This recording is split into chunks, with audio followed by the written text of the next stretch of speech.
Hi, it's me again with Corel Draw Tips and Tricks. And somebody sent me this file, and these are two items that they butted up to each other, but they're separated. And I'm pretty sure they would engrave. There is a slight line between them. Can't really see it, and they were wondering if it would.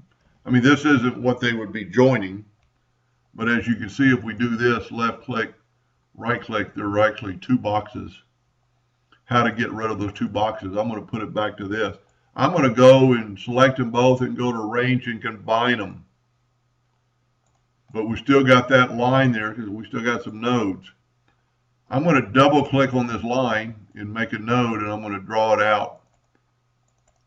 And then we can get rid of that node.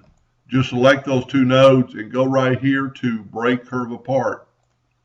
Now delete these two nodes. Select one node and join two nodes. Select right here and join two nodes. Then you can actually delete those two nodes and it hasn't changed anything. If you don't kind of do that, you're going to get some funny objects. And now you can see that this is one object without any hairline or offset or anything between it. I hope that helped them a little bit. Thank you for watching.